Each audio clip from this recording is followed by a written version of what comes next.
What do I do, Lord? Destroy the child. Corrupt them all. This is their plan, people. These are demons.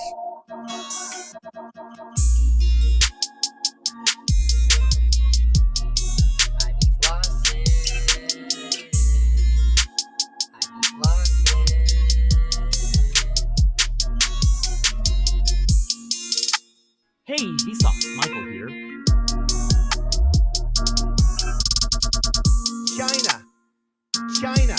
China.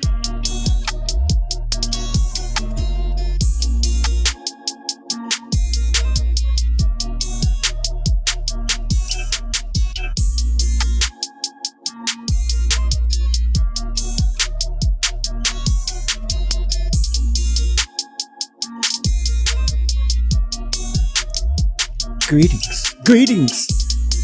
Good evening and greetings. Good afternoon. Whatever, wherever you are. Good day.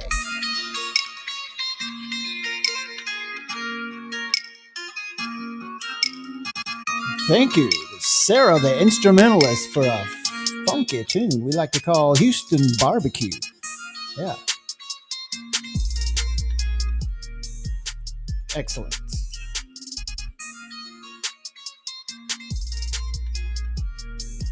All right, my friends. Welcome to the laid back side of things. This is the Armor of Truth Radio thingamajig. I don't like the word podcast. I'm not comfortable with that yet, so I'm gonna call it radio. I guess because I'm an old guy. That's what I need to do. Makes me feel better. Okay.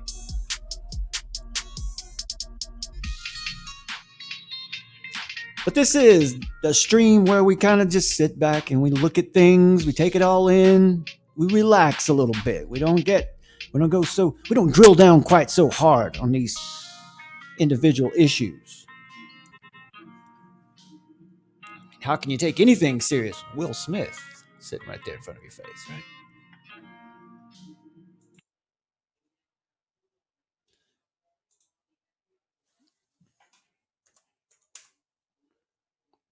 Yes, Mandela effect is it's on the docket for tonight. It's really interesting because lately we've seen this thing, this idea or this movement, whatever's going on, this ploy coming out of the whoever's in charge of this stuff, out of the media, out of the government, out of the Pentagon, whatever. Last week we talked about this, the UFOs. They decided to dump a lot of stuff out into the public that looks like, it's all real. Yeah, all these videos we pulled out 10 years ago, they're actually all real. They're all legitimate. Yeah, okay. So they're legitimately videos. That doesn't tell us anything. All right, doesn't mean anything. It doesn't tell us anything at all. No new information. But why did they choose to bring it out right now? They could pull it out anytime they want. It's all lies anyway. They can choose to lie whenever they want to. So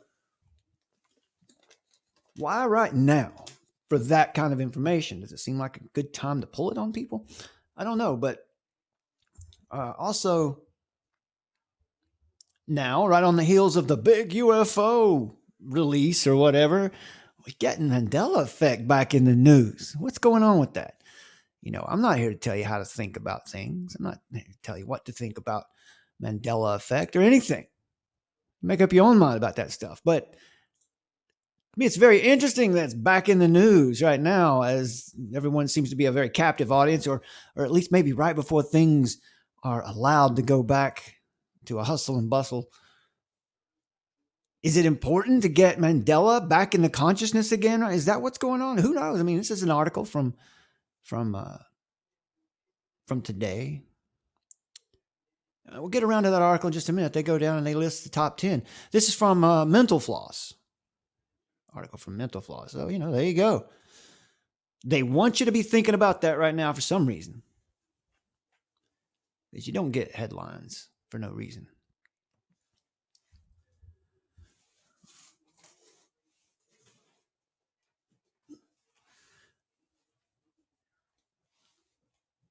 All right.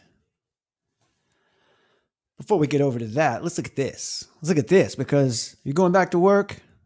Somebody's inevitably, you go back to work, you're going back to whatever you go back to. You're going back to shopping, you're going back to going to the toy store. I don't know, whatever you do in your spare time.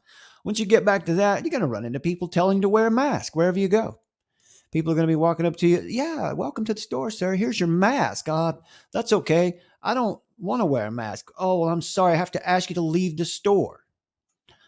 That's what they meant by new normal. Now, how long that's going to last, who knows? I don't see a lot of patience for crap like that. I don't see that lasting very long. But, as long as you can keep up a healthy fear in the people, you can get away with just about anything. So anyway, wear your face mask and savor your CO2 breath. Yeah, I've been saying this for a while, and I am no expert, but I can tell you that it makes sense to me that if you sit there all day and you breathe in your own breath, you're going to have a problem. You're going to get a problem with that. We breathe in mostly nitrogen, a little oxygen mixed in with it too. And we bring that into our lungs and then down at the level of the alveoli where the capillaries come up to meet the oxygen, nitrogen, whatever else we breathe. It all goes in. It's all absorbed into the lungs. And then what comes out of that is CO2. We breathe that out because that's waste product. We don't need to keep that in. But now everyone's going to be walking around like this with a show of their face and I am your father. Just insanity. People are going to start dropping over in the street. It doesn't make any sense. So just like this article starts off, this is truly a duh moment. When a healthy person wears a face mask, they continually rebreathe a portion of the CO2 that comes out of their lungs. So what you're going to see, I guess, just, I don't know, I'm no expert, but I do have a brain. We all do. We can all apply our brain for something like this, right? People are going to be retaining carbon dioxide in their blood. It says here, humans breathe in air that is approximately 21% oxygen, 78% nitrogen, some argon and some carbon, a little bit of carbon dioxide. Upon exhaling, your breath contains approximately 3.8% carbon dioxide. Now, people are not dropping dead because they breathe higher than normal concentrations of CO2. How many of you survived as kids hiding under the covers with a flashlight after bedtime? Likely all of you, because you're here reading this. Anyways, when CO2 enters the lung, it dissolves in water, forming carbonic acid, which makes the blood more acidic, lowering blood pH. Well, what might be a benefit if you had control over a population? I don't know. We're just thinking out loud here. If you had control over a population and you could raise or you could lower their blood pH, making the blood more acidic,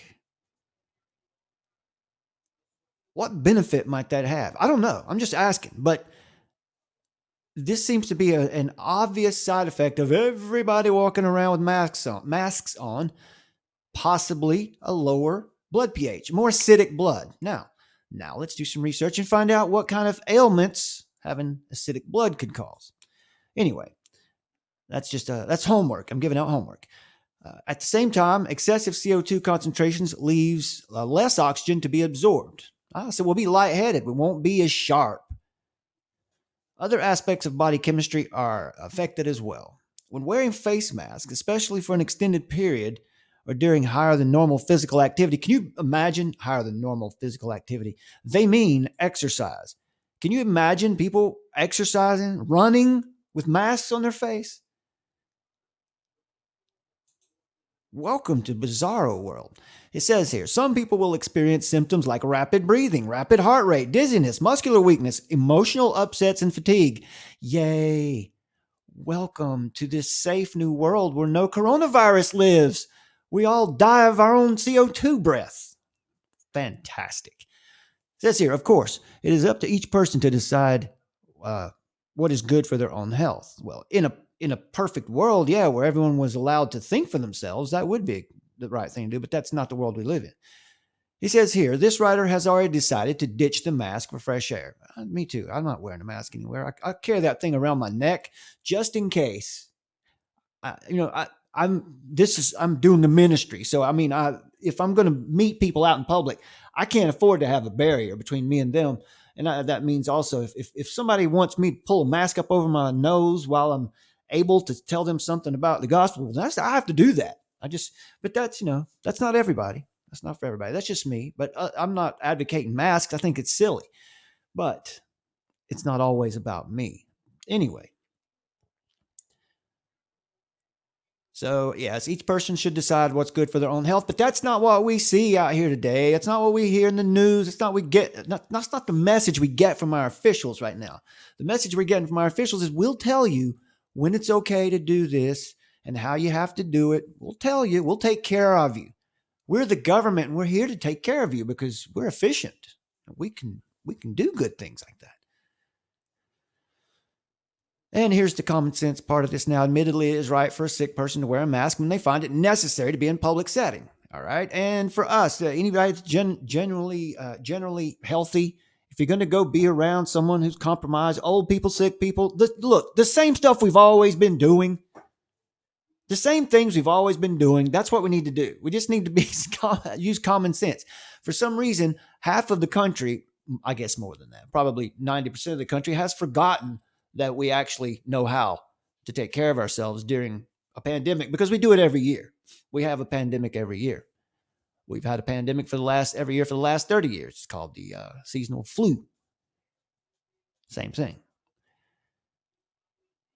As states proceed, now here's what you're going to need to find out. How do you get around this mask wearing fiasco? Let's say you don't want to wear a mask, or let's say you have some kind of physical.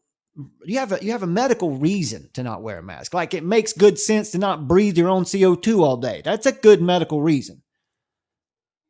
So anyway, here is as some states start to reopen their economies, you're going to see people demanding for you to wear face masks. Now, never mind the fact that we've all been going to the grocery store and wherever, Walmart or Lowe's, all of the big corporations that stayed open. We've all been going there. For the most part, at least in my experience, some people wear masks and some don't, but there's no one telling you have to.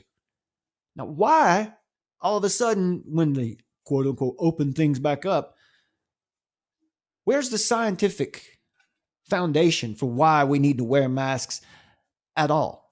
There's not any. So anyway, here's an interesting piece I found. If you want to attempt to sort this out when faced with such a challenge, create a little card like this to show the store manager or anyone else who demands that you wear a face mask. So right there it is.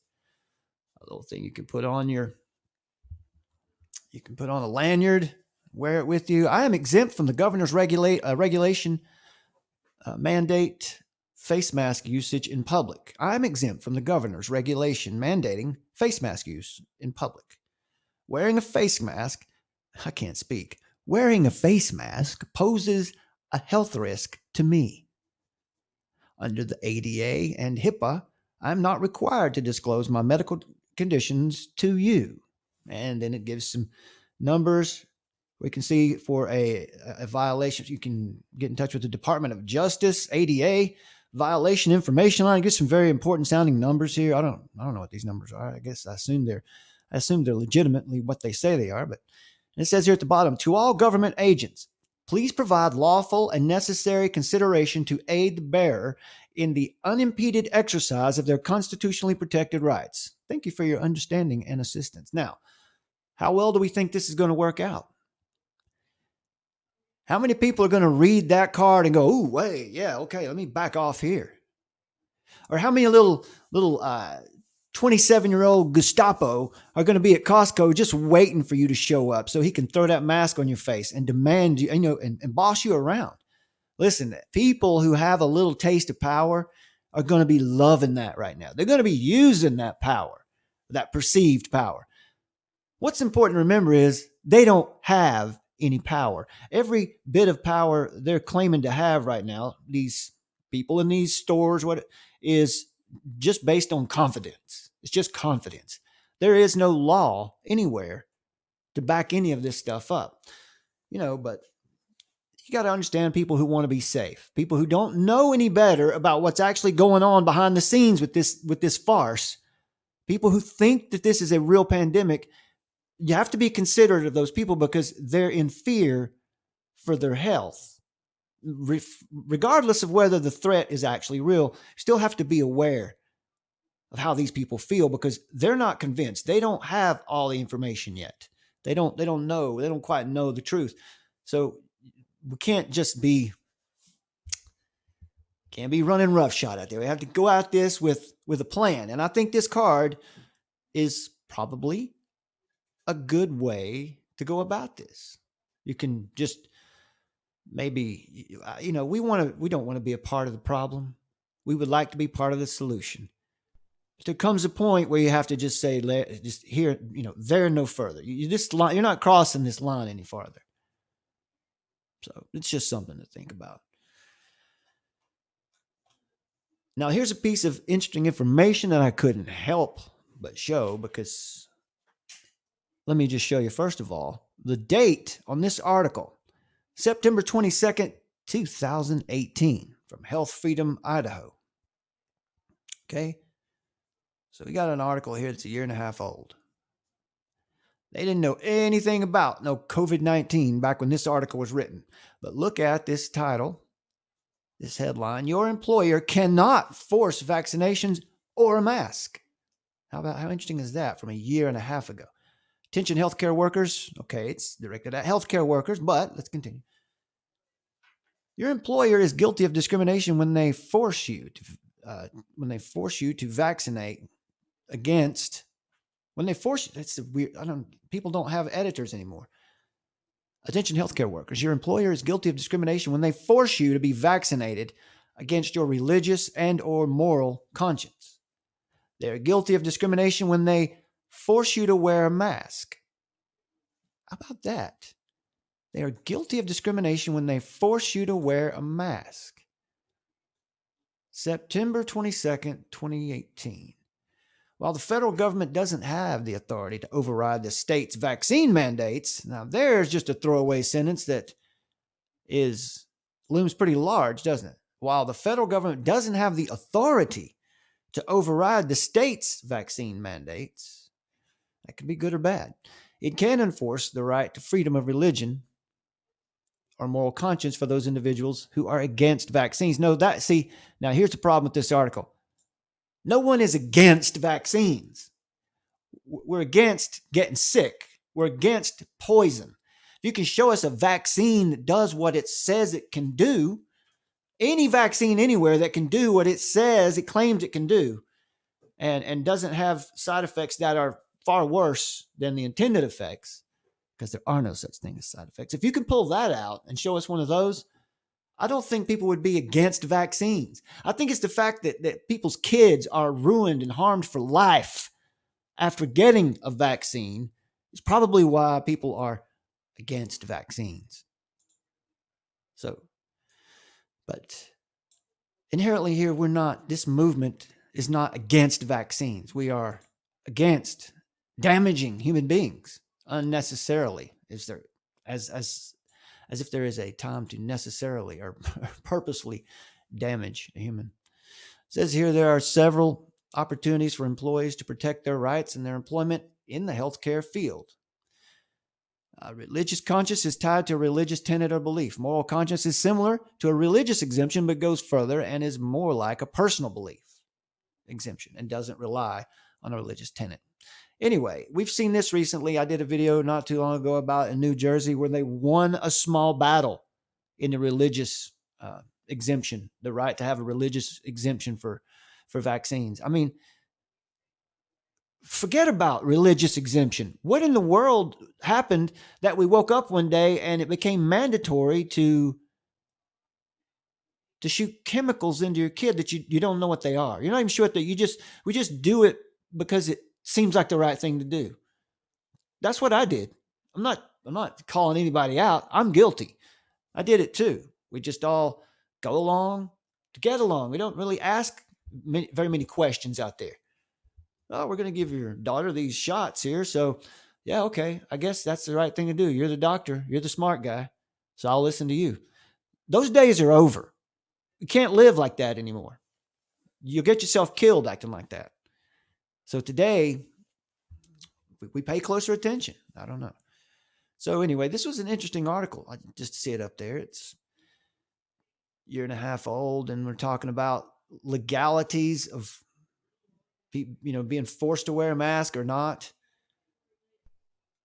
Here's a video link called "A Mask is Discrimination. Can you file a complaint?"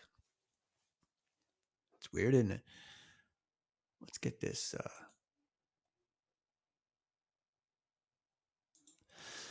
Let me just drop that over here into the chat in case somebody out there wants to look. This is a pretty interesting little video here. I haven't seen this video, so I'll drop that in the chat there just in case anyone feels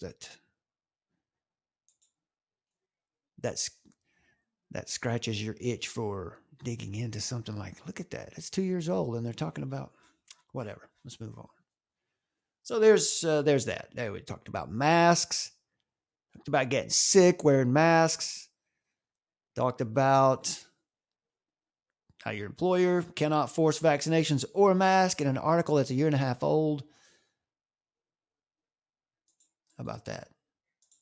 Let me share this article in the chat too, since it's interesting. It's old and it talks about legal rights around things like vaccines and masks. So there's another one. There's another link for you. All right, moving right along.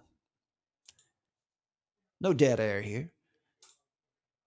Here's what you came for. You came for the Mandela. You came for the Mandela, and you stay for the good news. All right, I guess that's how we do it. Yeah, Ezra, I did a little piece on just a small piece on the Tuskegee experiment. That's in that video about with Richard Dawkins on the cover. The thing about it's got the Planned Parenthood on it's got the Planned Parenthood logo. I can't remember the title of the video. It's okay. There's a little piece on there, but you guys know. I mean, you know the story already. I don't need to. I'm preaching to the choir here.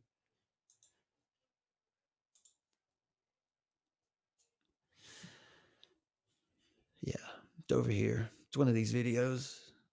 One of these mini videos here. Wow, look at that. That's a long time ago. That's over 2 months ago. There it is. Eugenics, alive and well today. A note to Richard Dawkins. In that video, there's a little section on the Tuskegee experiment and, the relations to Planned Parenthood, all that stuff. It's eugenics is alive and well today. There's no question about it. It just goes by a different name. And that seems to make people okay with it. So whatever. We'll just keep talking about it until people start seeing through it. So, all right, last week, we took a look at, for a moment, and we thought about critically what's going on with this spate of UFO news hitting the news cycle last week during this strange period that we're living through. It's almost like things are so messed up right now. I don't know. How do you benefit from letting that information out right now? More confusing, just confusing people more? I'm not sure.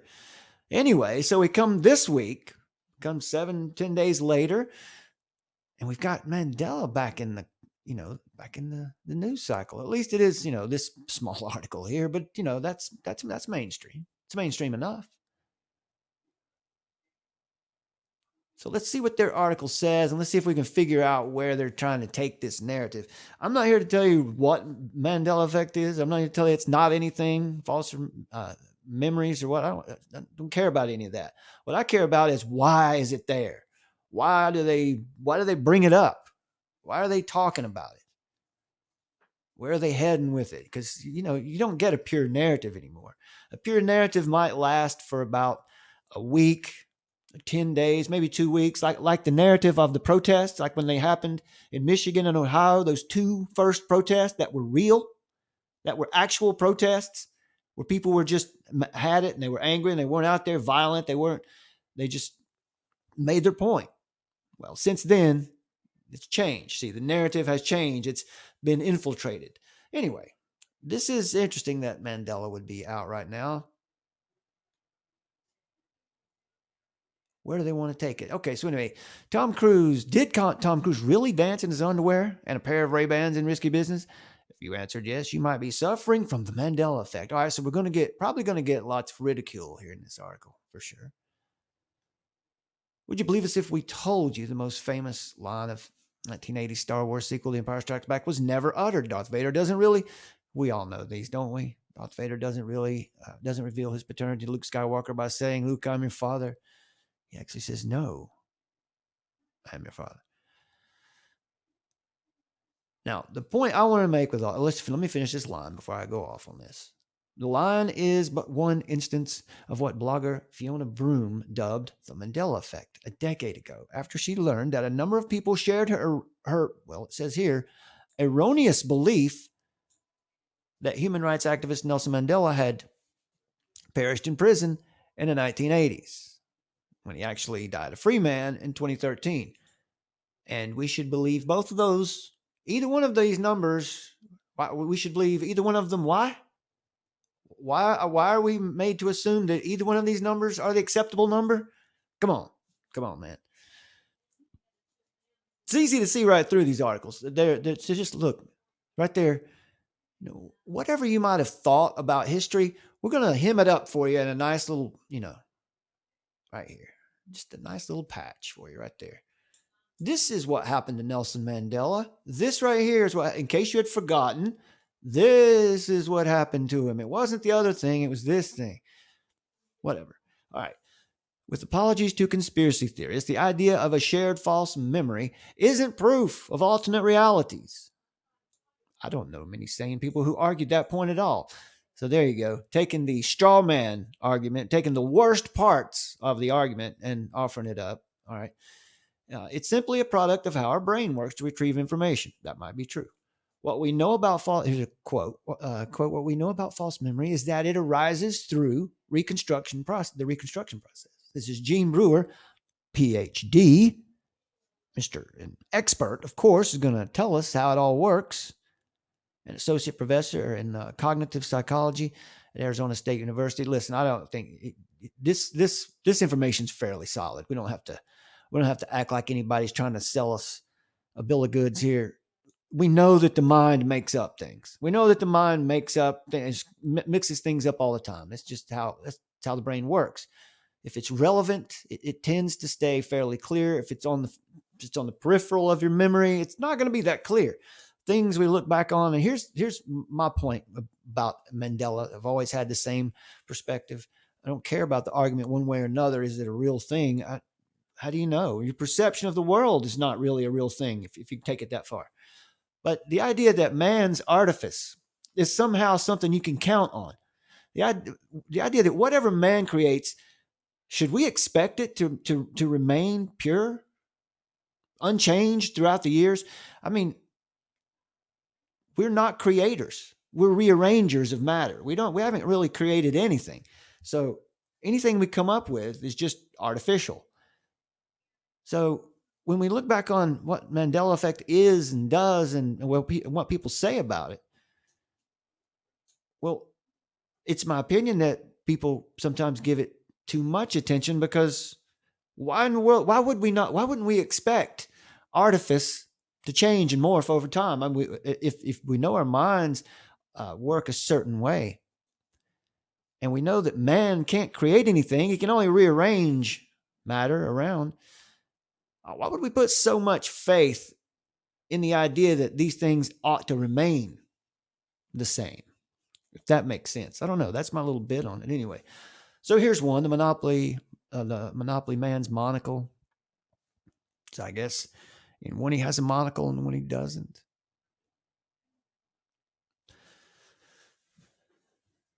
Some insist Pennybags completes his top hat and business attire ensemble with a monocle, but that's not true. He's never worn one. Now, the question for me is, how in the world, I don't care one way or the other, what some people are seeing and what some people report they see, why in the world did this ever make it into the public consciousness? How did it get there? How did this become a thing that is spoken of and debated so heavily? I don't discount that something like this could happen. We live in a fallen world. All kinds of weird things can happen here. But I don't know what this is. I don't know if what these things are being reported are I don't know. This is artificial. Everything man creates is artificial. Why put any faith in it whatsoever? It doesn't make any difference if it seems to have changed over time. It's artifice. Jiffy peanut butter. We've all heard that one. Hello, Clarice. These tense meetings between imprisoned Hannibal Lecter and FBI agent Clarice Starling fueled 1991's The Silence of the Lambs, based on Thomas Harris novel. Hello, Clarice has become a default line reading for people looking to emulate Anthony Hopkins' creepy Lecter. But the killer never says the line in the movie. Instead, he says, "Good morning," when meeting Starling for the first time. People remember Lecter greeting Starling and remember him saying, "Clarice," in a melodic tone, creating a false memory of a classic non-quote. Your memory can try to recreate things based on available evidence. Now, that's fine. Someone will show you a clip of the movie where he says exactly that, and then the conspiracy will be on. So that's what I'm saying. There's no reason for us to assume in the first place that a line said in a movie wouldn't change over time. I expect it to change over time.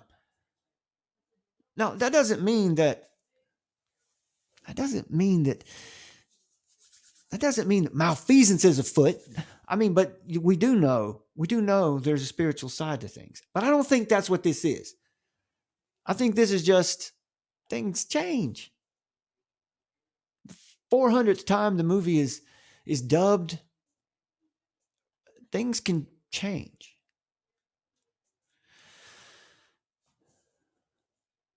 Yeah, the Fruit of the Loom label, that was a big one for a while. A frowning Mona Lisa, And here's the biggie. Berenstain Bears fail a spelling bee.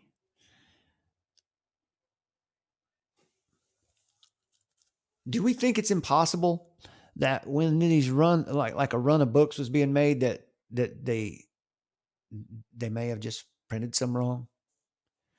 Or I just don't understand how this phenomenon has been able to jump up and make it into the public consciousness like this. This is not a good sign for us, is what I'm trying to say. So here's the thing. I write it from the top. The risky business thing. Remember Tom Cruise dancing in his underwear, dress shirt, and Ray-Bans while Home Alone in 83's Risky Business? Your brain got most of it right. If you watch that now iconic scene, you may be surprised to see Cruise isn't wearing sunglasses. The mistake likely comes from seeing Cruise in the shades and other scenes of the film's advertising material. When you watch a movie, it's a big, okay. So once again, I'm making any judgments about what's real and what's not real. I'm just curious as to why in the world is this a thing today? 3 years ago, 2016, when it was all fresh, it made a little more sense. Today, it doesn't make much sense today. Makes me curious as to why during these times when people we've already been gaslighted. We've been trapped in our, I guess most people, a lot of people have been trapped in their homes. I haven't. I don't feel trapped in my home, but a lot of people do. A lot of people are living in places right now where governors are out of control.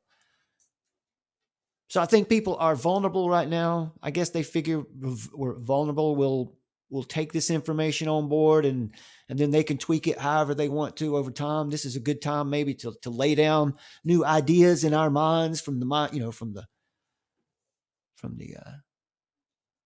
source, which is the media and the mainstream. It's a good time to lay down new ideas, I guess, is what they're thinking. So they're going to hit us hard with a lot of things like UFOs, blue beam and Mandela and all this. By the way, blue beam, it seems like the most obvious technology of all. Surely that exists. If it doesn't, they're crazy. Okay.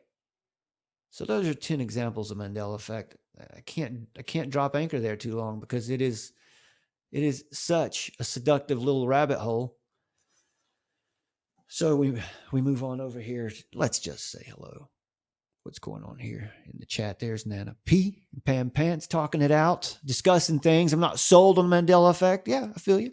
I don't think there's any reason that you need to feel sold one way or the other. You can just look at it. Like that's kind of what I do. I just look at it when people are talking about it and really passionate about it. I just watch and listen, and you don't have to commit one way or the other. It's one of the misconceptions in our world about certain things. We've been divided and polarized so hard over the years through racism and then just through basic, advertisement, commercial society.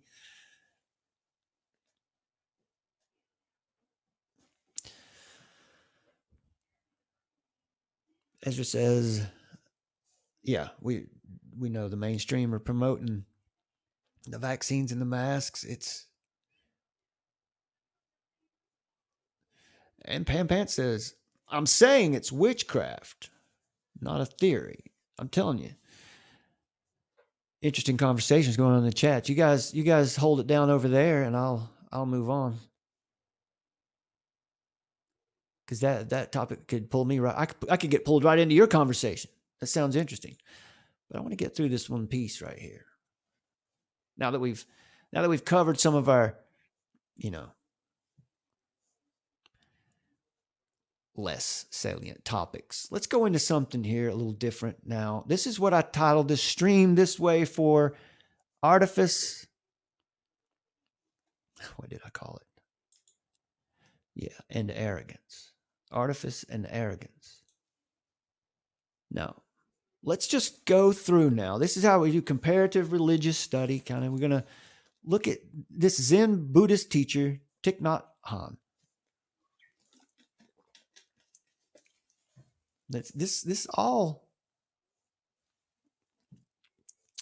kind of blends in together. This all, we were talking about the push to wearing face masks, and this why are UFOs and Mandela effect back in the news in the past 10, 12 days? What are they doing? What is the point of that? Where are they taking that narrative right now? I don't know.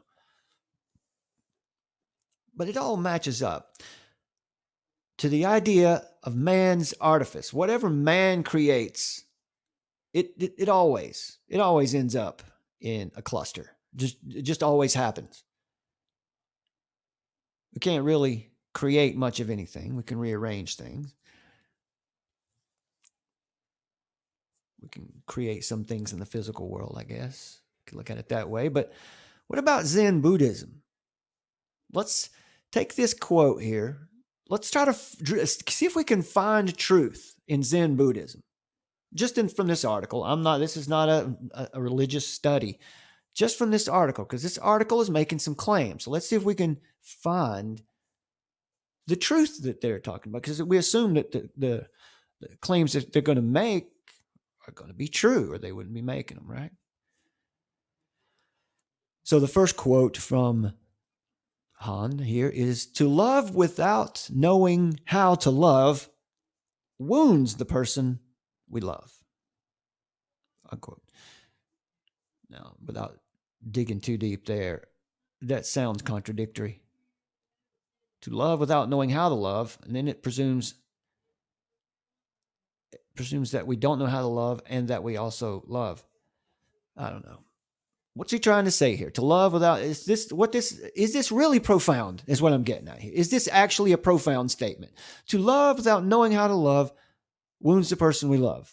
That's a fancy way of saying, if you don't know who you are, you tend to hurt people. I guess I just don't get caught up on that. All right. So this is a picture of Thich Nhat Hanh. What does love mean exactly? We've applied it to our finest definitions. We've examined its psychology and outlined it in philosophical frameworks. We have even devised a mathematical formula for attaining it. How's that work out for you? And yet anyone who has ever taken this wholehearted leap of faith knows that love remains a mystery, perhaps the mystery of human experience. Learning to meet this mystery with the full realness of our being, to show up for it with absolute clarity of intention, is the dance of life. So, what is love according to this legendary Vietnamese Zen Buddhist monk, teacher, and peace activist? I'm always skeptical when any religious office claims peace activist in their name or in their list of hobbies or whatever. Monk, teacher, peace activist. Well, I'd say if you were really a spiritual person, peace activist might be, that might be redundant. So I've always wondered, why do they add that? Is it just because we're in a communist saturated world and you just can't get around it? Is it just communism everywhere? Anyway, this Zen Buddhist monk explores how to love, a slim, simply worded collection of immeasurably wise insights. I guess immeasurably wise, kind of like this one right here. This article considers this to be immeasurably wise. Pay close attention. Pay close attention to this, because when you woke up today, you didn't know you were going to see something that was immeasurably wise. You didn't know that was going to happen. I didn't know that was going to happen. But according to the author of this article, here comes something immeasurably wise. To love without knowing how to love wounds the person we love.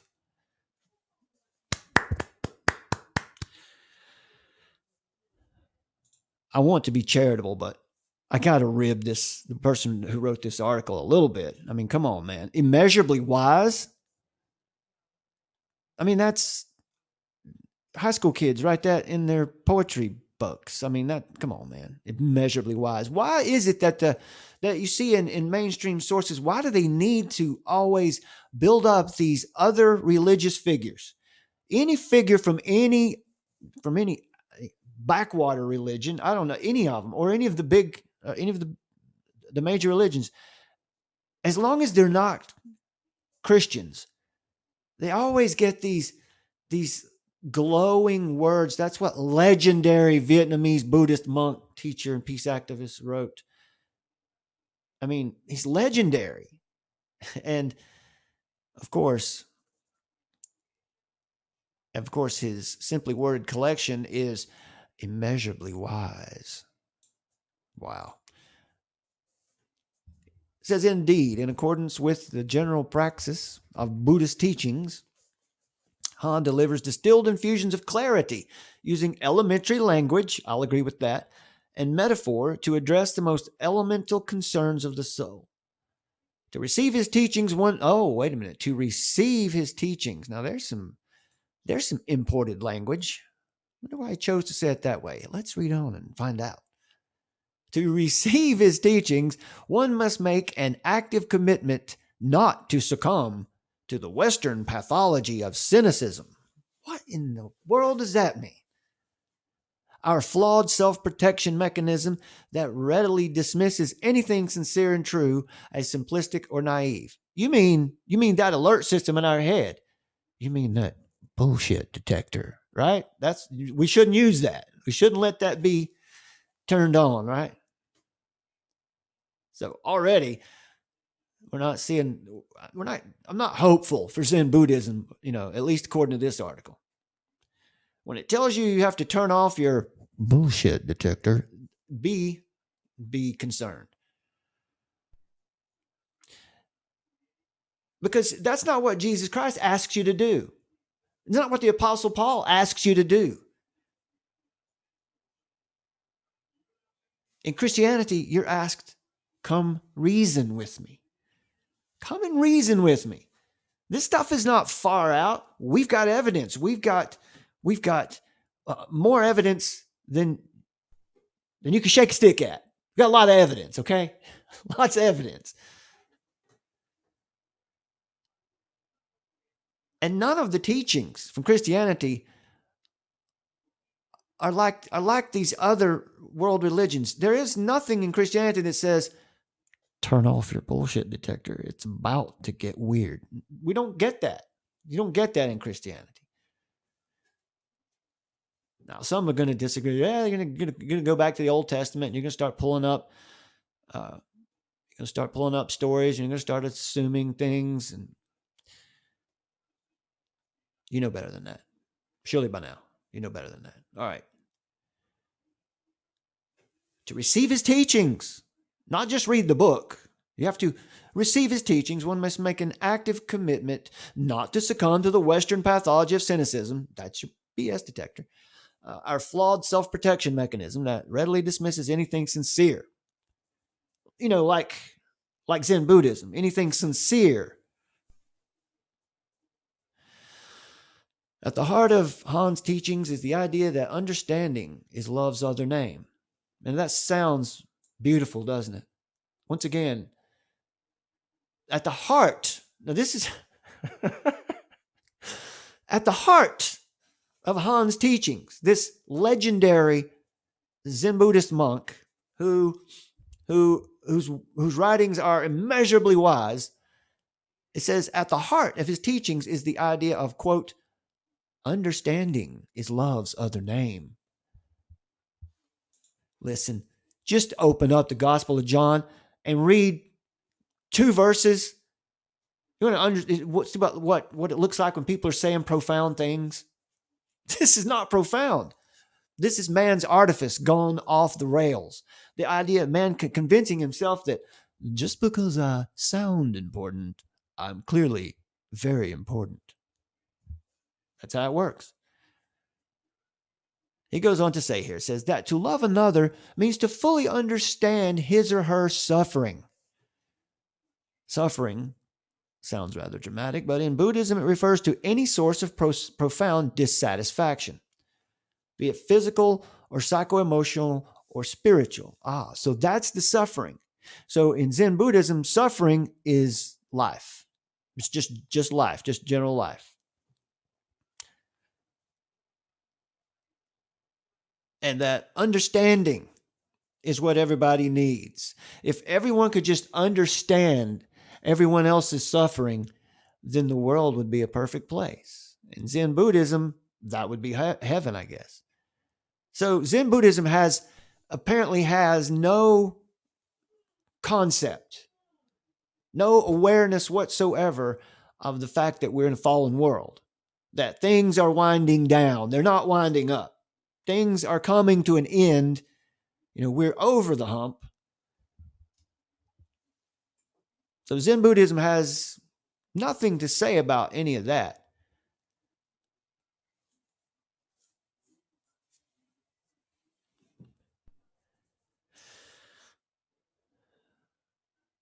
But even if we grasp this on a theoretical level, we habitually get too caught in the smallness of our fixations to be able to offer such expansive understanding. He's just talking about the short attention span of human beings, especially today. I mean, you can paint this as profound. You can shave your head and start wearing dashikis all over the place, but that doesn't mean you're a smart guy all of a sudden. That doesn't mean you're somebody who needs to be held up as a spiritual maven of mankind. But for some reason, if you do those things and you profess anything other than Christianity, you're going to get treated like this in the media. You're going to be called legendary and immeasurably wise when you don't really have very much wisdom to offer. Just recycled thoughts of man. Let's see, it says, but even if we grasp this on a theoretical level, we habitually get too caught in the smallness of our fixations to be able to offer such expansive understanding. That's essentially saying what we all know. We have small minds. The creator of this universe has you can't call it infinite. It exists. It's necessary. The creator of this universe, a necessary force. This tells us here that we habitually get too caught in the smallness of our fixations. Yes, we have small minds, and it's hard for a small, finite mind to even conceive of the necessary mind. I don't want to get caught down there. All right. He illustrates this mismatch of scales with an apt metaphor. Okay, now listen. So far, we've been built up. We're going to get to read one of Han's metaphors here. Well, I guess one of his verses, one of his religious teachings. All right. So what we want to find out, is this immeasurably wise? Is this some legendary information? Is there anything new here? Is there any truth here? All right. So it says this. Should I go for effect here? Should I go for effect? If you pour a handful of salt into a cup of water, the water becomes undrinkable. Okay, that's true. But if you pour the salt into a river, people can continue to draw the water to cook, wash, and drink. The river is immense, and it has the capacity to receive, embrace, and transform. When our hearts are small, our understanding and compassion are limited, and we suffer. We can accept or tolerate others and their shortcomings, and we demand that they change. But when our hearts expand, these same things don't make us suffer anymore. We have a lot of understanding and compassion and can embrace others. We accept others as they are. Then they have a chance to transform. Oh, wow. Oh. Is it dry? Was that just dry? We're not here to criticize the literary form of this thing. But okay, if you pour, we're metaphors. So if you here the metaphor is salt into a cup of water. But if you pour salt into a river, so if you contaminate something large, people can still draw the water to cook and drink. And the river is immense, and it has the capacity to receive and embrace and transform. So what is the river he's talking about here? What is that river he's talking about here? Come from this analogy. What is this river he's talking about here? The river is immense, and it has the capacity to receive, embrace, and transform. That's the universe. He's talking about the universe right there. So he's making claims about the universe, about its size right off the start, that even, I'm not sure, I can't quite make out what the bit about putting a little bit of salt into the cup of water makes it undrinkable, but put a little salt into the river and nothing changes. You have such a tiny effect on this universe. Once again, that's Buddhism. That sounds like Buddhism. You're very small in Buddhism. You're very small, so you need to expand. You need to expand your consciousness, whatever that means.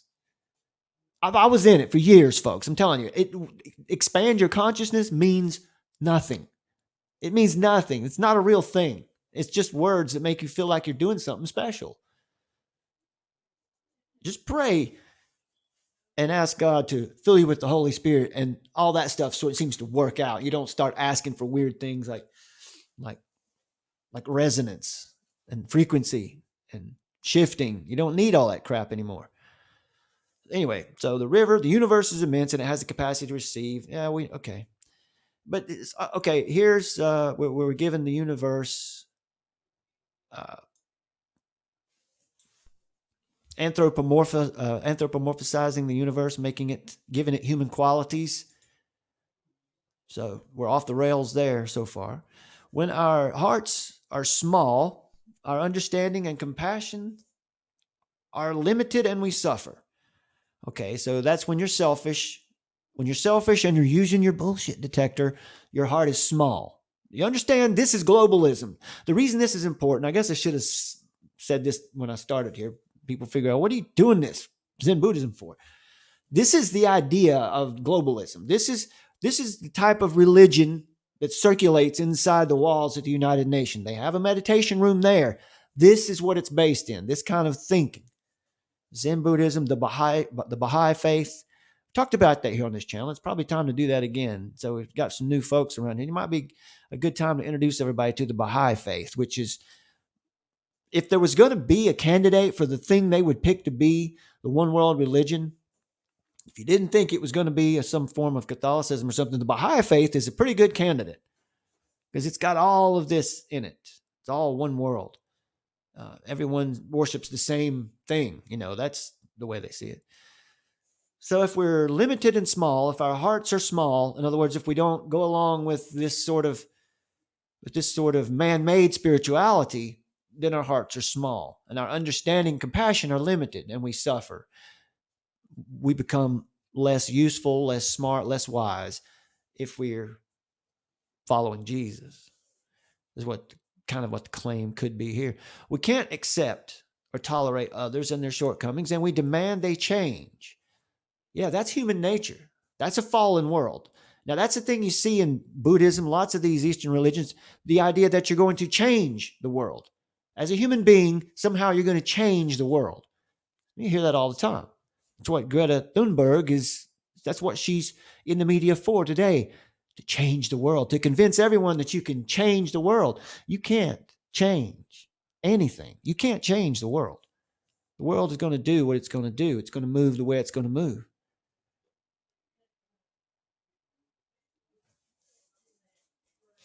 But when our hearts expand, okay, here's this idea of expansion, expand your heart.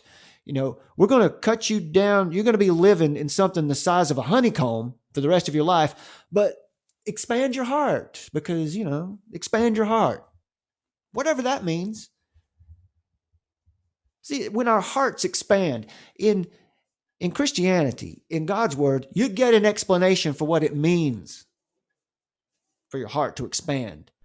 Anyway, it goes on and says, these same things don't make us suffer anymore. Once our hearts expand, we don't suffer these same things anymore. We stop caring so much about the little things. That's what he's trying to say there. So we have a lot of understanding and compassion and can embrace others. We accept others as they are, and then they have a chance to transform. Now, no, they don't.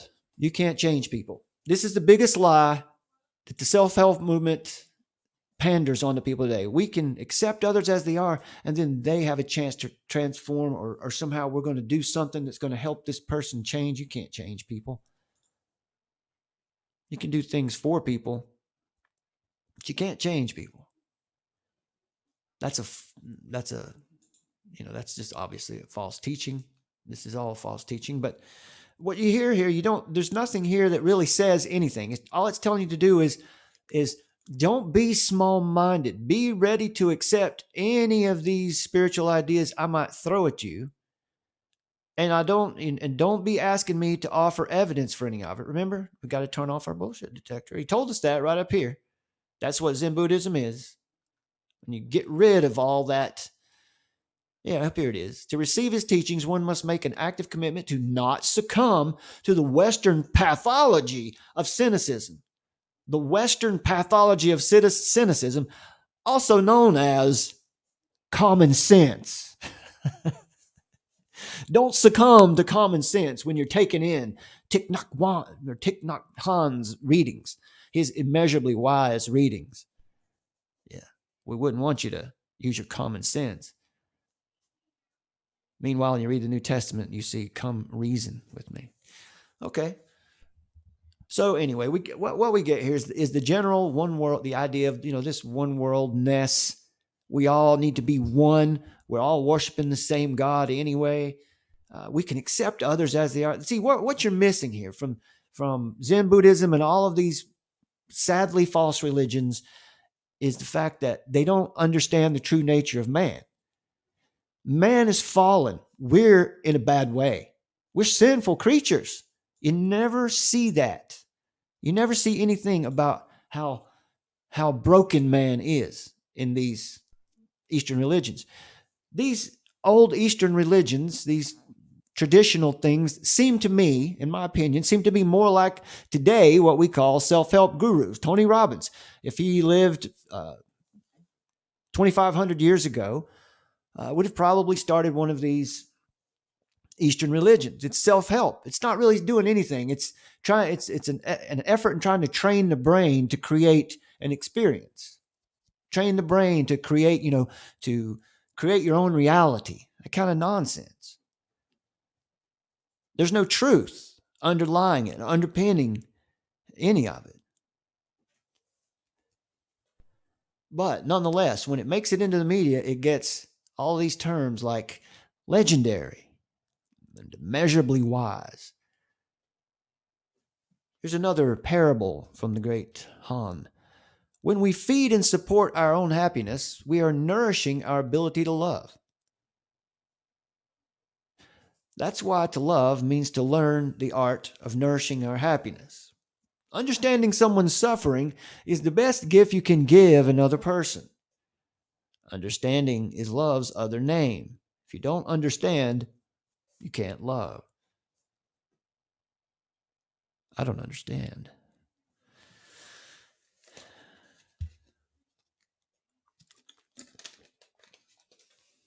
When we feed and support our own happiness, we are nourishing our ability to love. Nothing really new there. Take care of yourself, I guess. And yeah, that's just good advice. That's nothing spiritual there. It's just good advice. That's why to love means to learn the art of nourishing our happiness. Okay, here's where I have to stop. Is that what love means? Now, Eastern religions will tell you this, and hippy dippy stuff will tell you that to love means to learn the art of nourishing our happiness. No. Anytime you're looking inside, you're not going to find love. Love is, there's one way to achieve, and this is commentary on my part. This is not the law. I'm just speaking here. This is my idea. This is my opinion. That love is not something that you conjure from inside yourself. You can't just write poems and conjure love. You don't have anything inside yourself like that.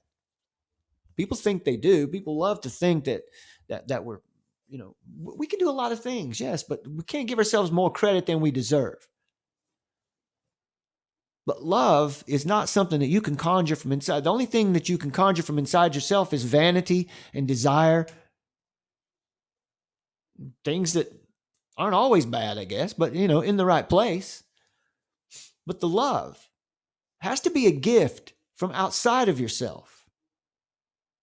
The reason we have a divorce rate over 60% or right around there these days is because people don't know what love is. Love is not something that you can create. Love is something that happens around two people. And it is my opinion that there's only one way to achieve it in its pure form, and that is to receive it from God that way. That's if people first loved their Creator, they first loved Jesus, and then they opened their heart to being with another person, you wouldn't see, I don't think, in my opinion, you wouldn't see this divorce rate the way it is. But we're not talking about religion here. We're just talking about my opinion is what we're talking about. So, but in these Eastern religions, we get the idea that love is something we muster up from inside. We have to build it from inside. It comes from our core. I'm afraid that's where the biggest deception in New Age stuff lies. It's this idea that you can create something from inside yourself, that you can create love, that you can create anything from inside. It's only the Holy Spirit that brings anything good. We can we can make things, we can do things. Don't get me wrong, I'm not saying we're helpless, but everything we make of our own will, what good is it? But that's mostly what we see in these Eastern religions, that they promote some kind of love that's man-centered, not God-centered. All of the Eastern religions are man-centered, I guess, except for the ones that preach pure annihilationism, where you just evaporate back into the universe. And so it leads us to this article here called "Finding Your Passion is an Ineffective Way to Live Your Life." What does it mean to find your passion today in this kind of a world? Yeah, EKC's right. We are helpless. Let's don't get it twisted.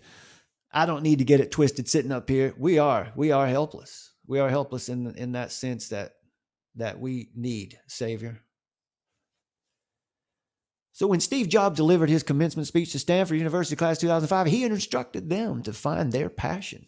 You've got to find what you love, Jobs said. If you haven't found it yet, keep looking. Don't settle.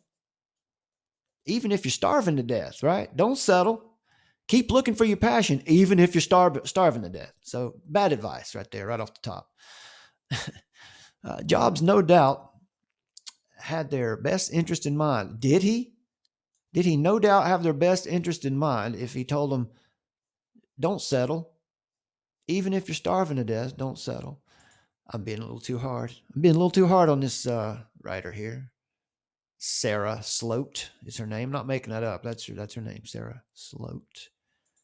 That is her name. Anyway, move on from that. Jobs, no doubt, had their best interest in mind, but now Stanford psychologists say that his advice wasn't actually the most helpful. Well, you don't say. In a 2018 paper published in Psychological Science, they explained that if someone wants to successfully pursue their interest, they should develop their passion instead. The difference between finding and developing your passion is nuanced but crucial, the team argues. Telling someone to find passion enforces the idea that each of us has a great passion to start with. That's a good point. That's a good point. It's new agey when you tell someone to go out and find your passion. Go do whatever you're passionate about, go do it. That would be to assume that everyone is passionate about something. There's people out there who are not passionate about anything. So, that advice is not very good because it's not universal. It doesn't apply to every person, because every person doesn't have a great passion. Anyway, wow, I'm probably being a little too critical. Our life purpose is to realize what that passion is and be happy. How about that, my friends? In the hippy-dippy new age world, this is the way you're supposed to live. You are supposed to enforce the idea of this great passion in our lives, because our life purpose is to realize that passion and be happy. How many Christians out there believe that it is your purpose to be happy? How many Christians out there believe that you should seek after your greatest passion because your life purpose is to realize that passion and to be happy? Now, imagine everyone on the planet lived with that mindset. Imagine all 7 billion people living with that particular mindset. It would be utter hell. It would be total chaos. This is not how actual human beings live in the real world. Realizing our passions and doing only things that make me happy. You could not live in such a world if people actually lived that way. What does Christianity teach? The opposite. I must decrease while Jesus increases. I must decrease. I don't expand. I don't become some spiritual guru. I am here with the Spirit, demure and waiting for the King to come back, because we're in tough shape here. That's me. There's no idea of going after that great passion and doing whatever it takes to make me happy, because what kind of message is that? Anyway, that's a dangerous mindset. Yes, it is, because it can limit the passions because it can limit the passions, not because it causes a horrible society. It's a dangerous mindset because it limits your passions. Passions that a person ultimately pursues. It may prime them to give up if their passion is proving difficult, to commodify into a job. Oh my goodness, the language, commodifying your passions. They don't know what passion is. When they're talking about passion here, pursuing your passion, they're not thinking about passion, I don't think, the way that a Christian thinks about passion. The passion is suffering. Passion is suffering. So it's very interesting what we just, this, like, it all ties together here. The Zen Buddhist from the last article talking about life is just suffering.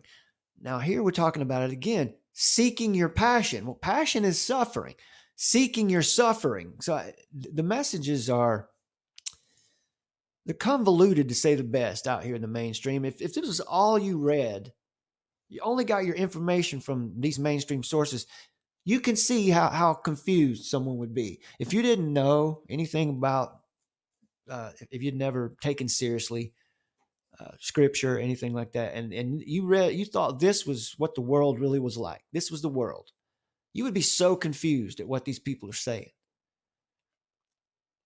It says here, urging people to find their passion, to find their suffering, may lead them to put all their eggs in one basket, the researchers write, but then drop that basket when it becomes difficult to carry. See, they're not really talking about passion there. They're talking about things that people love to do. That's not necessarily what a passion is. A passion is suffering. Passion is something that you do because you can't do otherwise. I think when they're talking about passion here, they're talking about success. They're talking about desire. And when urging people to find what makes them happy. What a shallow world it would be if everyone, and most people are, you would think that most people do live this way, but what these new age ideals miss out on is the idea that man is not trustworthy. Man is bad. We're bad. Just look around this world. We're bad. We even when we're good, we're bad. The psychologists say they proved the limiting nature of the find your passion mindset through a series of 5 studies involving 470 participants. Each of these students tested the choices made by 2 types of people. Those who think their personal interests are fixed, they call this the fixed theory, or those who believe intelligence and talent can be developed, the growth theory. Okay, so they went through some experiments here. I don't think we want to get into all that. So here's a question that they were asked in a trial.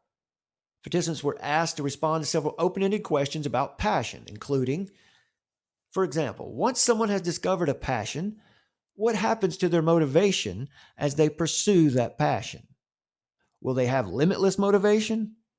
Will they stop procrastinating? No, they'll just keep doing what they always did. Students who, so that's, yeah, I'm going to get too deep into their study here.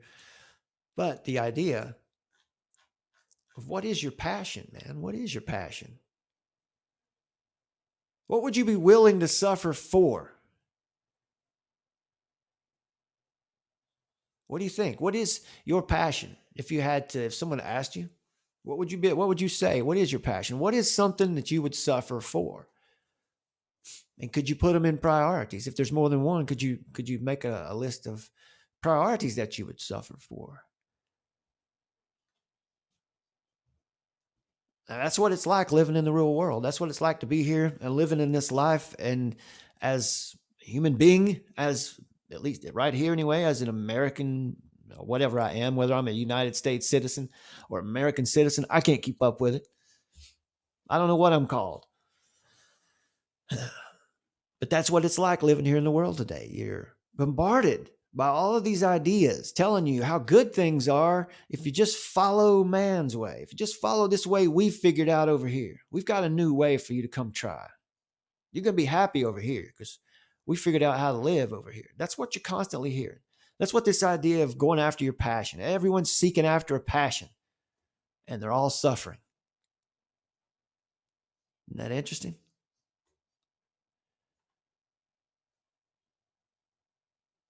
Don't go running down your passion.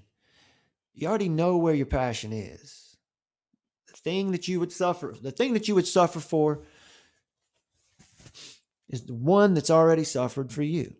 It's that simple. Christianity makes it very simple. We don't need so-called gurus right here coming around. We don't need apostles today. We don't need prophets today. Every bit of word that we've got is enough. So when we hear prophets and apostles, people claiming to be prophets and apostles, I'm not saying they're not real. Just test it. Just test it. Always test it, because they're going to be coming around. Prophecy tells you these kind of people are going to come around, and they're going to look like Christians eventually. The more the modern church melds in with New Age ideals, these things are going to start being seen as Christian. So just test it. Always test it.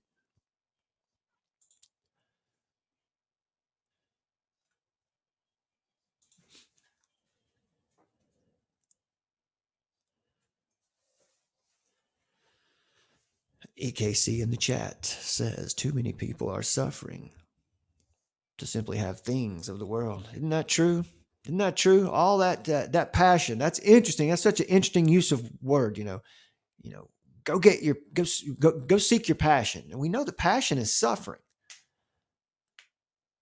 So do we? Is we're probably right about this, but could we make such a statement as say, look at society's got it so upside down, they're actually chasing after their own death? I think that's exactly what we're seeing. I think that's exactly the case. People are chasing down their very death. They think they're after life.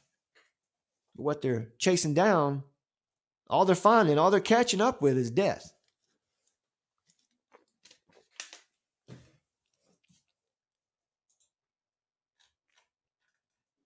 Just check out all this nonsense, this information, this noise out there about about wearing masks everywhere. And then you got things like this that are out in the public consciousness now. Here's a card that people have made up to wear around their neck that says, I don't have to wear the mask. I am exempt from the governor's mandate. A note to government agents down here at the bottom to don't you be stepping to me unless you got a lawful consideration, unless you got your stuff in order. Don't step to me with anything. So is this good news that we see this? Is this the right kind of pushback that we need? I like it. I think it looks good. I think it's to the point.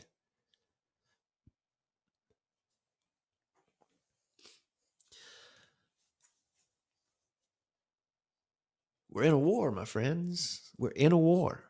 You can't get around that fact. We can, last year, if you said that last year in 2019, if you got on here like this and you said, hey, folks, we're in a war,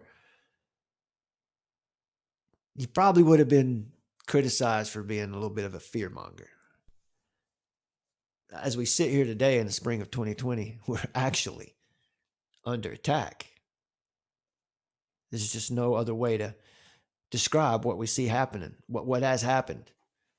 And just thinking about the United States for right now, because that's where most of my consciousness is centered here, I guess. So we're at war. We've got states arguing back and forth about who can come into their states. I mean, people from other states coming in and law enforcement from the other state pulling them over and detaining them. We're at war, man. This is a strange war, but it's a war. And we always know, at least people who are followers of Jesus mostly know, that there's spiritual war going on. And that's the most important war. That's the war that takes priority.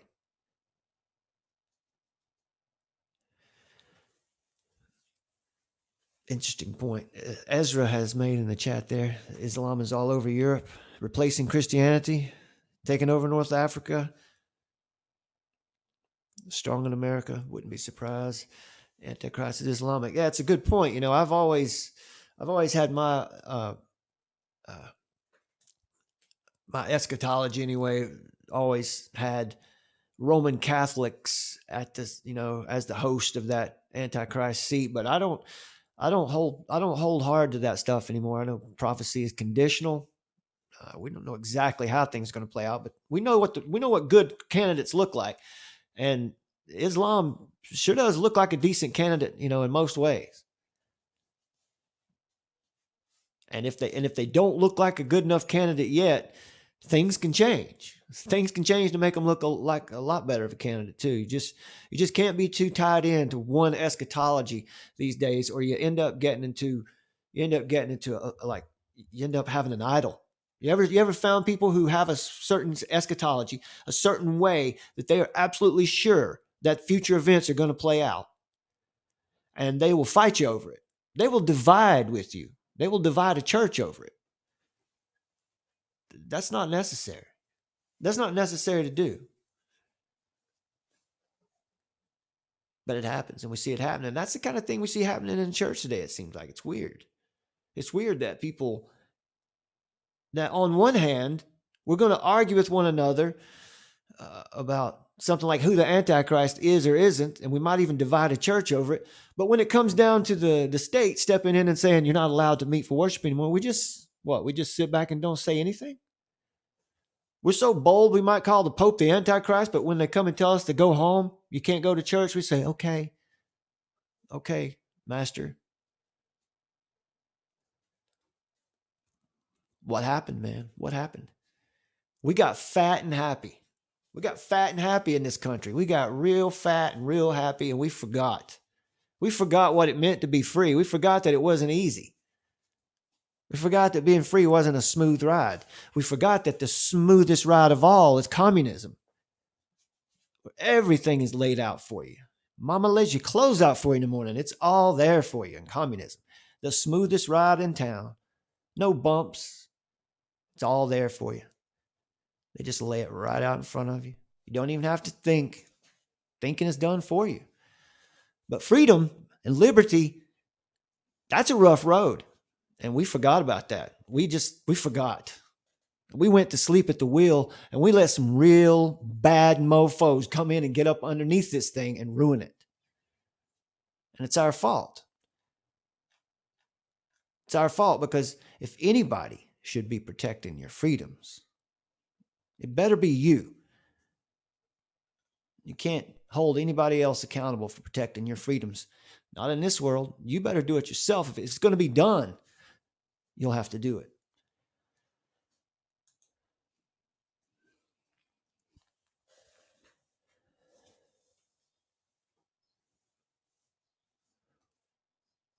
All right, well, how's everybody doing out there?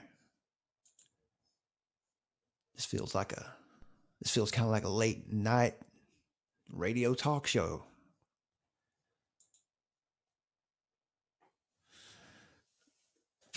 Pam Pants says that it's horrible to fight about anything, especially non-salvation issues. Yes, it doesn't have to do with, there's just one area that we cannot compromise on, and that is the pure gospel. The pure gospel, the deity of Jesus Christ, that Jesus is God in the flesh. Came here and lived a life as a real person, had a ministry, 3 to 3.5 years, gave his life up. He wasn't murdered. Don't let anybody slip that one in on you. He wasn't murdered.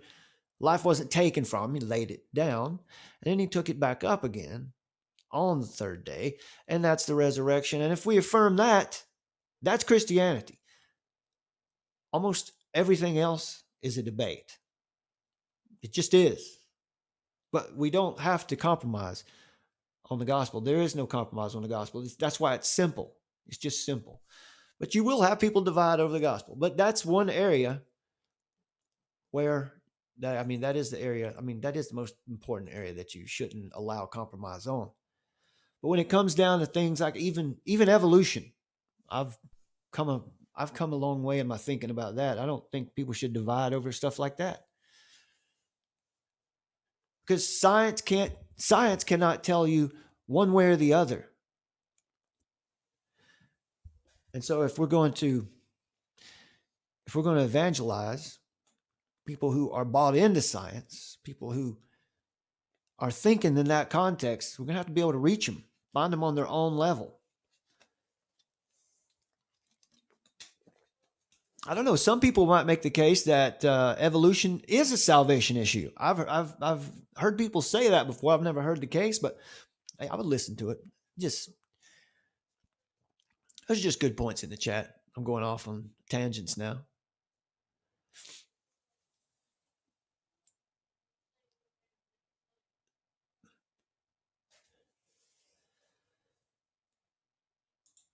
Right on. well, I was checking back over some of these videos, these little radio show videos we've done for a while now. It seems like there are a few of you that like these and might show up to watch these if I do them. These little AoT radio shows where we just take it easy and talk about things, interact with the chat. You know, a general live streamer, I guess is what we're doing here. So that's good. I'm glad you guys find it interesting or fun or relaxing or whatever you find it. I'm glad you're here. Wherever you're here, I'm glad you're here hanging out. Because all the good stuff seems to happen about an hour and a half into a stream. Everything before the hour and a half point, it's just warming up. All the good stuff happens after 90 minutes.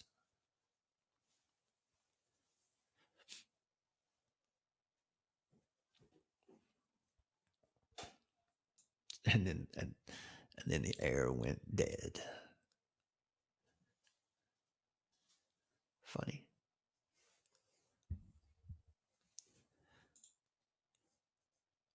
Folks, I hope you've taken a look at this little video here.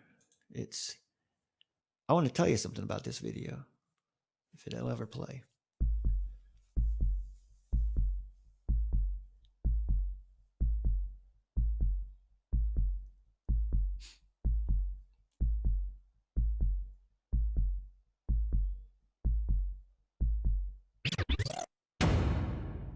That's fancy, isn't it? Isn't that fancy? You like that fancy intro? That's fancy, man. That's some fancy stuff. It says an Armor of Truth production. Like there's a production studio or something here. No, it's just a laptop.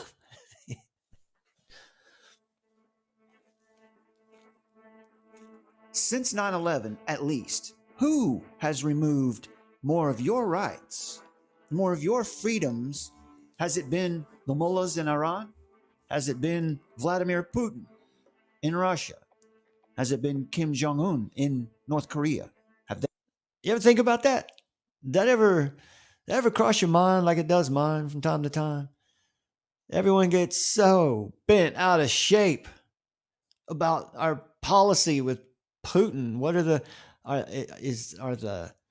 Russians spying on us? I ain't a bit worried about where the Russians are spying on me. I got the NSA right here in my own country, surely listening to everything we do. Why would I worry about what's going on in North Korea? None of those people ever caused a single one of my rights to be infringed. But there's a group of people that do definitely have a direct effect on your rights and your freedoms. They removed any of your freedoms? Has Qasem Soleimani removed any of your freedoms? Or has it been your own government? Look at this. Look at this guy here. Look at him pause for dramatic effect. Look at his silliness. Who has been responsible for removing your freedoms? Let's be very careful. Let's think critically about who is the greatest threat. Let's be very dramatic. To our freedoms. Let's be very dramatic. What's being done through the media? A dialectic is being offered. The sharing of biased and false news has become all too... I know you've all seen this clip before, right? The clip out there where everyone is talking about the false and the fake news, and it's dangerous for our democracy. Everybody's probably seen that. That's a few years old. But I wanted to put it in the middle of this video because, man, it's more than ever. Local news, wherever you are right now, I'm sure the local news, they're saying exactly the same thing that they're saying in my area. They're working off the same script. It's amazing to me that more people around the world can't discern that and see that it's just a mind warp. It's not real. It's just a big mind warp. Comment on social media. Unfortunately, some media use their platforms to push their own personal bias and agenda to control exactly what people think, and this is extremely dangerous to our democracy. This is extremely dangerous to our democracy. Extremely dangerous to our democracy. Extremely dangerous. Extremely dangerous. Extremely dangerous. Extremely dangerous. Folks, it's extremely dangerous to our democracy. For us to be here on YouTube doing this right now, it is so extremely dangerous to our democracy. For me to say something like, you don't have to wear a mask, that's extremely dangerous to our democracy. For me to say something like, there's no evidence of a pandemic, any more pandemic than you have every year with the flu. If I say that, I'm a danger to our democracy. I thought we had a republic. You know, one nation under God. What happened to all that? Now we live in a democracy. And when you say certain things, it's dangerous to the democracy. We apparently don't have a representative republic anymore. We've got this new idea. Dangerous. This is extremely dangerous to our democracy. It's extremely dangerous. It's extremely dangerous. Extremely dangerous. Extremely dangerous. Extremely dangerous. This is extremely dangerous to our democracy. I had to give him a little Satan vibe just for the fun. Who should be responsible for protecting? Okay, I want to tell you, the thing I want to tell you about this video. I made this video in November of last year. That's what was important about this video. This is why I pulled it up to play it. I'm not just trying to, I made this last November when we were threatening our country. It seemed like we might be going to invade or bomb Iran or something like that. It was during that time I made this video. And so I took out the pieces about Iran or Iran. I took those pieces out and re-edited it with some new visuals because I should have waited until now to say this. Or I guess I should have said it back then, but it had like 75 or maybe 80 people had seen the video. And I thought it was a pretty good video. So I just re-edited it and put it together with this stuff. And it matches perfectly for what we're dealing with right now. Who's protecting your freedoms? Who is it that protects your freedoms? The only one that can is you. And the only way the way to do that is sometimes you got to say no.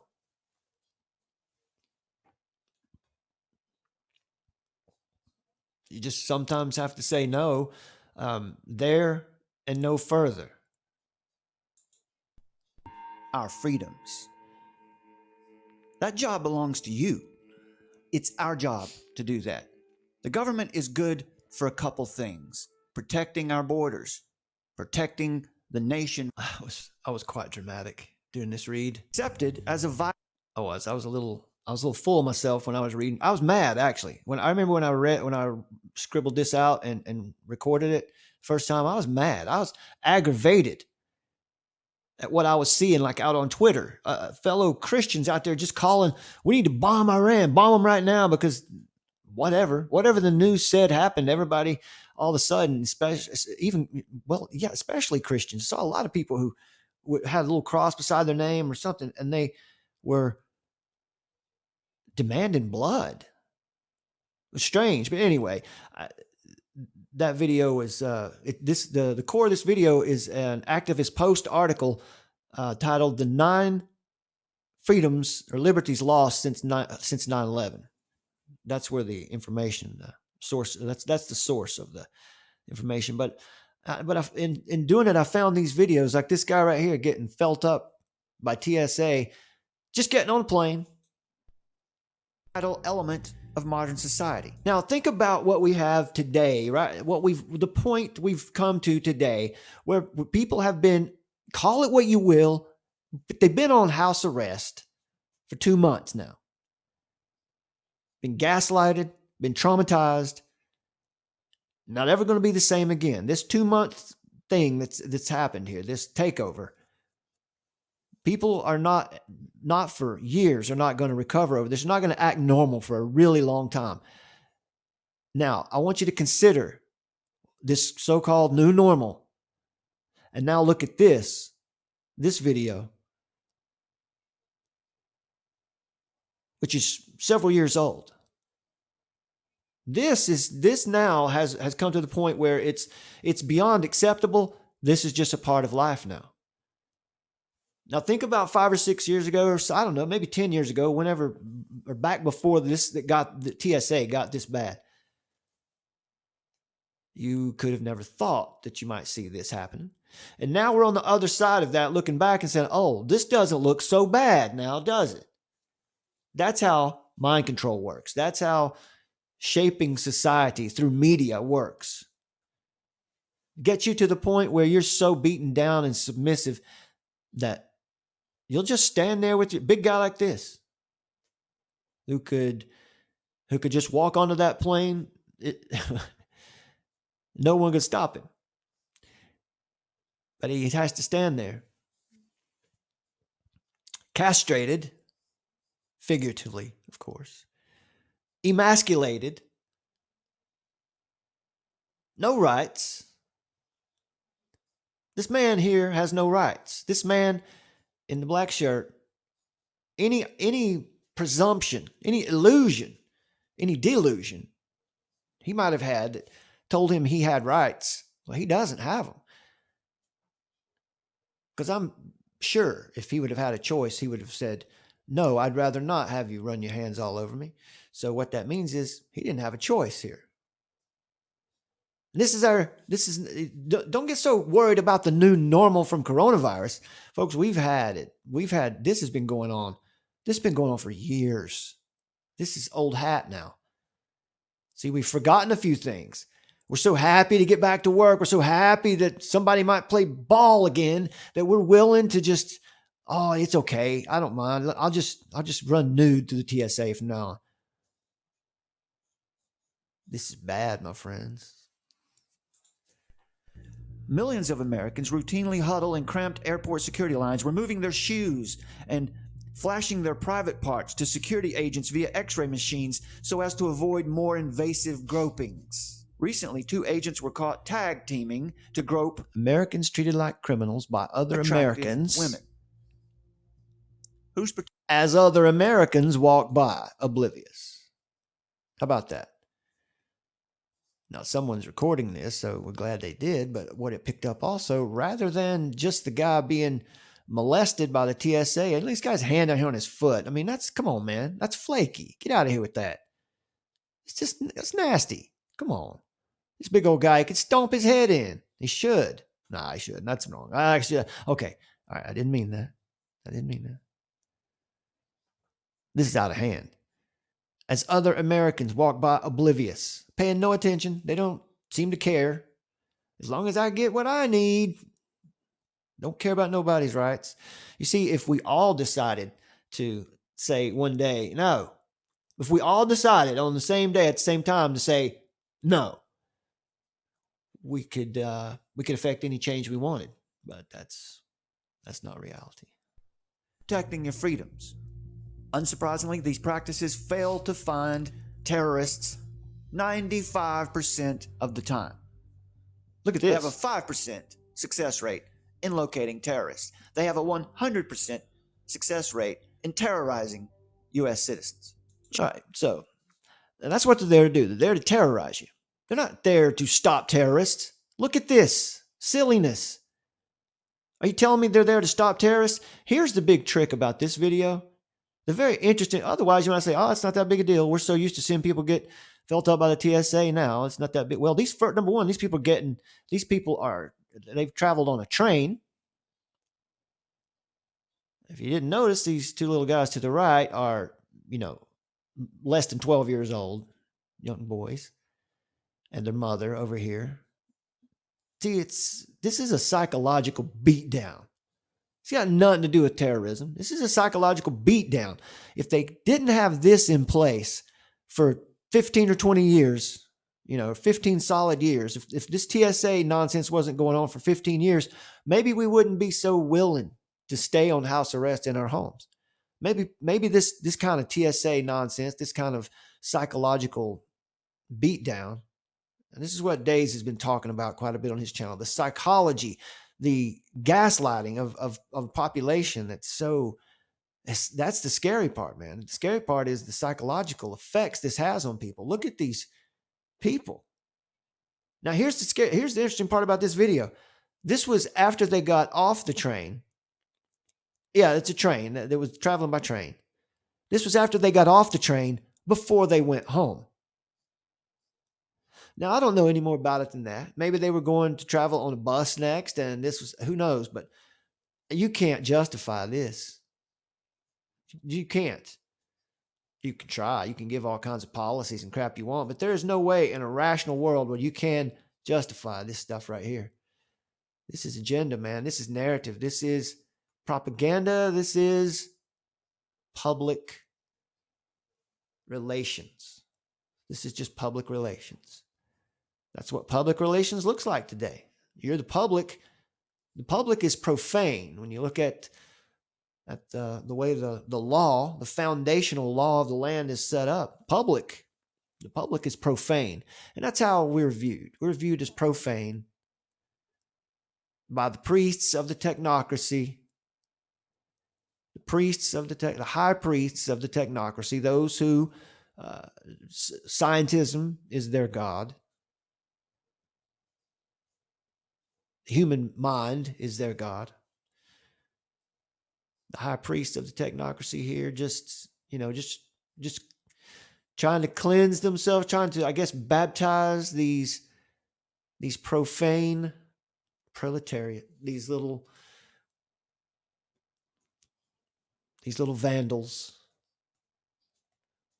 Let's baptize them with our electric wands, make them part of the technocracy, make them good little citizens. Look at these little guys. These little guys have grown up in a world. They don't know what America is. These two young fellas here, under 12 years old, they don't know what America is. They'll never know. They'll never know what it was like to walk across town and get on a train without this happening. They'll never. By the time they get to be middle age, can you imagine what the world's going to look like? Who knows at this point? Who knows what's around the corner next? It's hard to predict. But I don't like the direction it's going. But that's neither here nor there, is it? Not a thing I can do about that.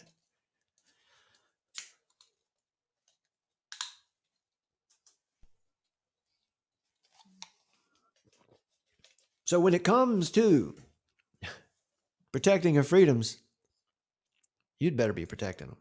Children in wheelchairs, the elderly, and otherwise innocent Americans are forced to endure what would amount to sexual harassment in any other environment. But remember, it's all for your safety and protection and convenience. Yeah. How about this? Number 6. How about this? The liberty to not be harassed by the military in your own home. Following the protests in Ferguson against police brutality, the Pentagon's 1033 program has faced intense scrutiny. The 1033 program is that government program where they started making available to local police departments surplus military equipment. Surplus tends to imply that it's old and out of use. No, this stuff's not surplus. It's just brand new equipment in a lot of cases. Weird. What in the world are you arming up the police departments for like this? See, it makes a little more sense now, doesn't it? Now that we've come through this pandemic, getting to be, I don't know if we're over it. We're not over it. We're just getting started, I guess. But all this makes a little more sense now, doesn't it? When you're going to have to keep people rounded up and from moving around, you're going to need a police force that looks like they mean business. They're going to have to look like they will stomp a mud hole. You know what I mean? You know what I'm saying? They look intimidating. Are they there to serve and protect? Well, you know what serve means. That's what happens when you get a summons. You get served. So, okay. Yeah, they're there to serve us that way. Are they there to protect us? What is protection? Protection is security. Yeah, they're there to keep you from getting outside of your little box. They're there to keep you secure. Don't ever forget that the most secure people in the world are prisoners. They have everything they need brought to them every day. very, very secure lives. So think about that before you, if you might be one of these people who's all for, beefing up security. For arming local police with high-powered military gear, from armored vehicles Look at that to thing. battle regalia. What is this? This Look at this. Look at this. Look at this. That's a badge on his leg. That's a policeman. That's a policeman. This looks like, what is this? Is this Mogadishu? This is America, man. This is not the Sudan. This is American streets. It's weird, isn't it? I mean, is it just me, or is this just, what in the hell has happened? I mean, could you imagine if you could bring Bill Cooper out of the grave and just open his eyes for a minute and say, look around at this world. Can you imagine? I mean, this is just in 20 years time, we've gone from, it's hard to judge. I don't know. We've lost a lot. We've lost a lot in 20 years. 20 years worth of,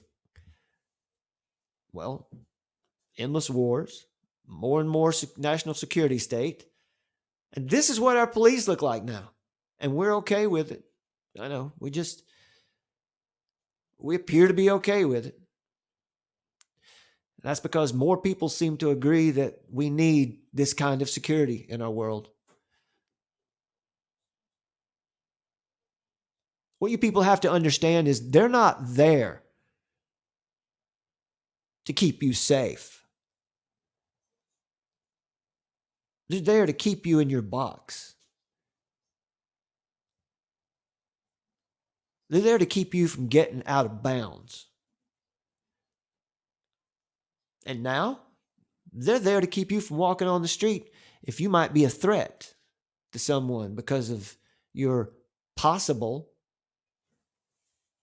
infection.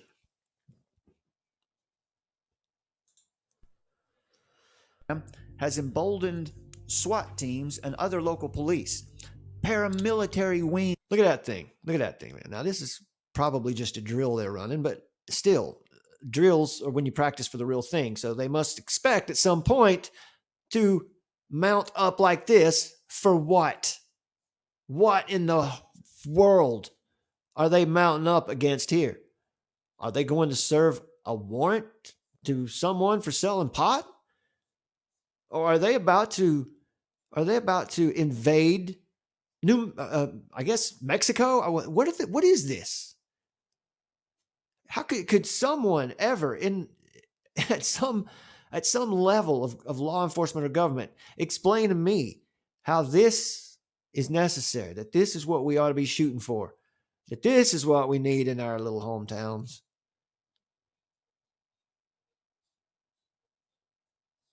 Folks, the threat is not out there. The threat is right here in your own town. It's in your own backyard. And the more they tell you the threat is out there, the more they tell you, look at China. China killed all these people. The threat is right here in your own hometown. Of law enforcement armed to the teeth. It has been normalized to see paramilitary on our streets. Who's protecting your freedoms? People will say, well, they're protecting us against criminals. Many times SWAT teams raid the wrong addresses. But even when they are in the right place, they inflict everything from beatings and murder on nonviolent, often innocent citizens to shooting family pets. The 1033 program, intended to help fight the drug war, increased in power after 9/11. When its stated goal shifted toward preventing terrorism. More dramatic effect. Actually, that's honest emotion. I was aggravated when I was reading that the first time. I forget what fired me off. I guess it was watching people on Twitter calling for our Iranians' blood. What, they want to kill Iranians for what? For something that the news said? I mean, it was really bad. So anyway, I got aggravated and did that video, and that's why I sound mad, I guess. restrictive laws that affect everyone.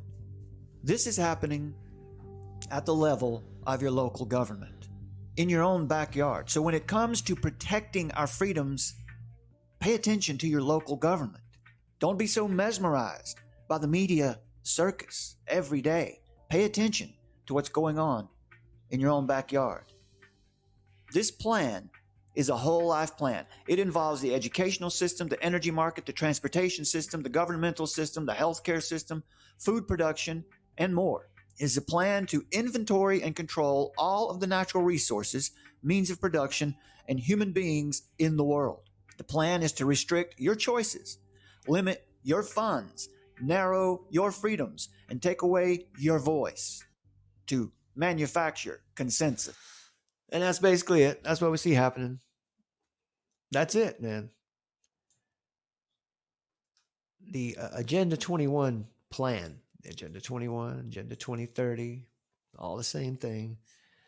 I think Agenda 2030 was an attempt to distance themselves from the ideas of Agenda 21, but it's exactly the same plan. The document, I have it here somewhere, the United Nations document for the I forget what it's called. It's not important, but I have it here anyway. That's what it calls for. It calls for what we see right now. We see people highly restricted, your movements being highly restricted. You're hearing, very interesting. I'll have to find this article and show it to you guys next time, but article from somewhere out west, either Oregon or Washington State, where because of the virus, they had stopped people from going out in the country. They had, and decided to even dig up parts of the road out in the country.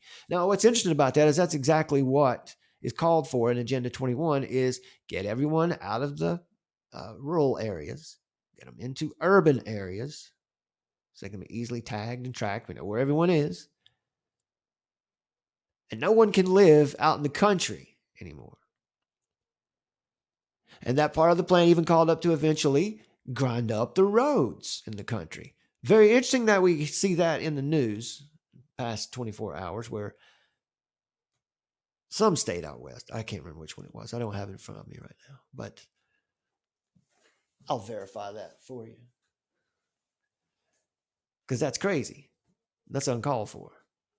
But that's the plan. Actually, I guess it is called for, actually. It's right there in their plan. And you can read it on the UN website if you want to. It's awfully dry reading. That's why I recommend the books that are written about it. Rosa Corey's Behind the Green Mask. You can also get Patrick Wood's Technocracy Rising. Good book to get for that. And Carl Teichgrib's Game of Gods, if you want to learn what's going down in those movements and how to identify them right here in our world right now. Those are interesting books for that.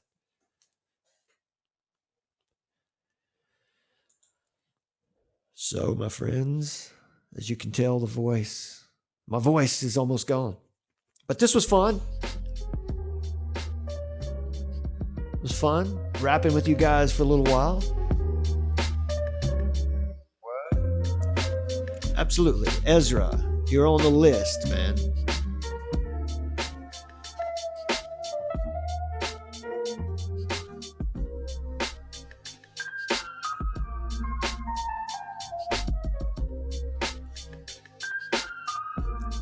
All right, my friends. God bless you all. Take it easy. We'll see you next time.